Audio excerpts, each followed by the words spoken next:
the past with the future do not perform their duty to the world. So we're doing our duty tonight. Anyway, I wanted to start with, well, when I was a kid, I often wondered where the Wellivers came from. And when I asked Daddy, he said, well, I think they're Welsh. And I think the reason he felt they were Welsh was because there was a double L in the Welliver spelling. And so I said, well, what does that mean? And he said, well, it meant that they were well-livers. They lived well. Well, all this time I thought they were Welsh. And so then Mark and I made a quick trip up to Sunbury, Pennsylvania. Dad said most of the Wellivers came from Sunbury, Pennsylvania. And we finally found this teacher, fifth grade teacher, who said, come on out to my house after lunch. And she said, I have all the genealogy of the Wellivers. So I really didn't do so much work. And when she met us, she took us into the kitchen, and she opened this huge black book, and there it all was. Well, it turns out that they started in Holland. From the great Roman historian Tacitus, we learned something of the tribes who over 20 centuries ago in the year 0 wandered among the forests along the Rhine River. Any of you in this room that aren't Wellivers, if you have Dutch and German blood from the other side, will be interested to hear this. They were turbulent and adventurous nomads, descendants of the Alemanni tribes who came out of Asia across Armenia and the Black Sea through Russia in 400 AD to intermingle with the Swabians and become known as the Spearmen or Germans. Anyway, these tribes submitted early to the Christian religion, and although it was mainly a religion of fear, they were distinguished for their reverence of family relations, respect for women, and their love of personal liberty and independence. They were a decidedly courageous people, possessed of keen wit, great industry, and strength of character. Now, and armies from Rome preyed on them without success, with the result that the country was divided into numerous provinces, each having its own ruler. Before these people, well, no, it wasn't before they came there, but the Romans were there very early. And this area of Germany, first they were in Holland, and then they floated up the Rhine River to the part that's called the Palatinate part of Germany, which is in southwest Germany. And the reason it was called the Palatine part is because Caesar was home and nice food, good life. And that's what Welliver translates into good life. Well, anyway, you wouldn't leave that place. But what happened was in the early 1600s, the 30 Years' War started. And it was between the French Catholics and the German Protestants, and they were Lutheran.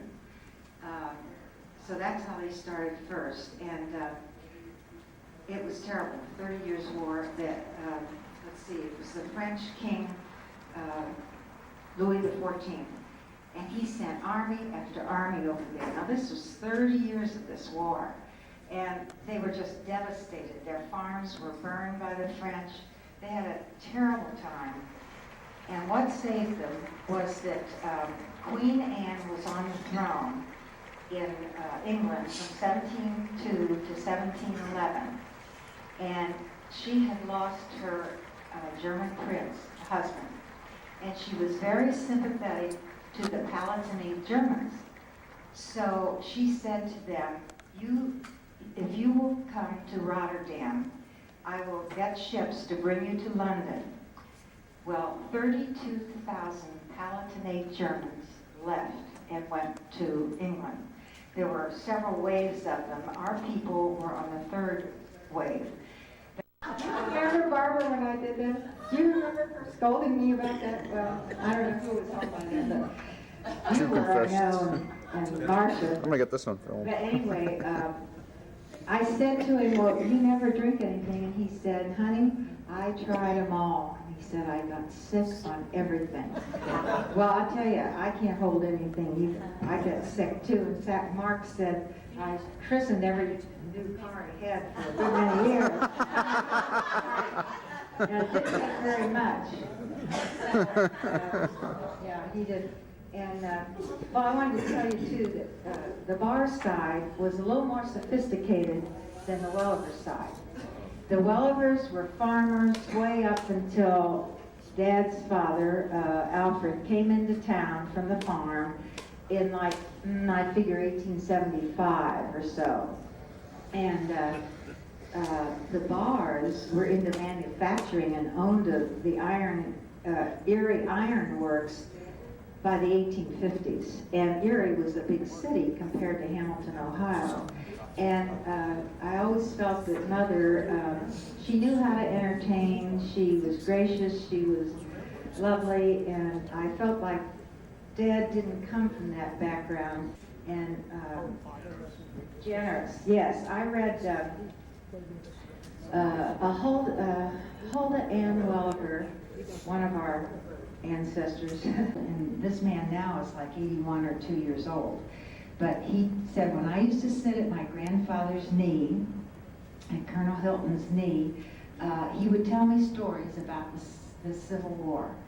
And of course, when he was in the Battle of Gettysburg, he was wounded.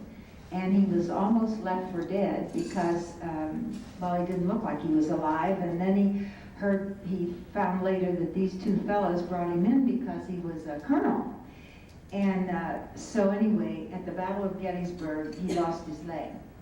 And later, after that, he was sent to a hospital in Washington, D.C. And we're pretty sure that it was at the Willard Hotel, because during the Civil War, they made that into a hospital.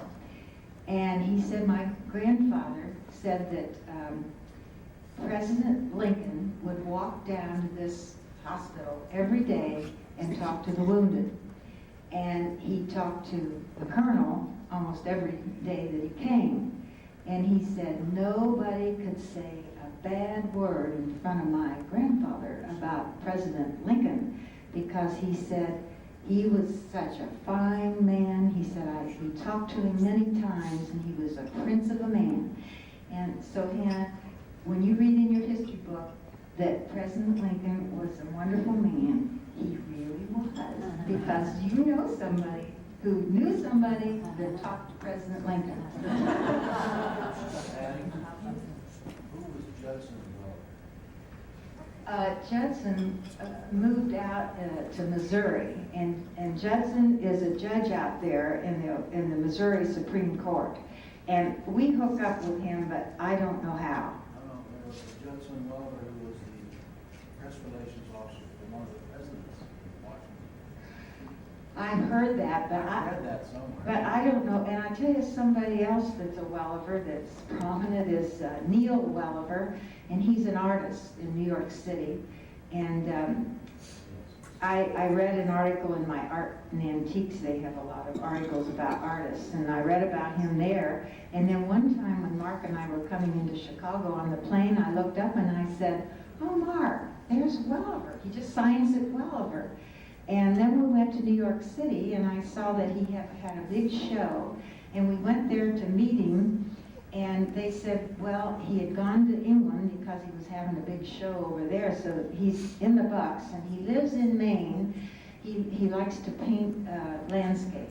And in this article, they said that he came from Williamsport, around Williamsport, Pennsylvania, and that's near Sunbury, and so he's one of the Wellivers, from the original Welliver that came to Pennsylvania, sure.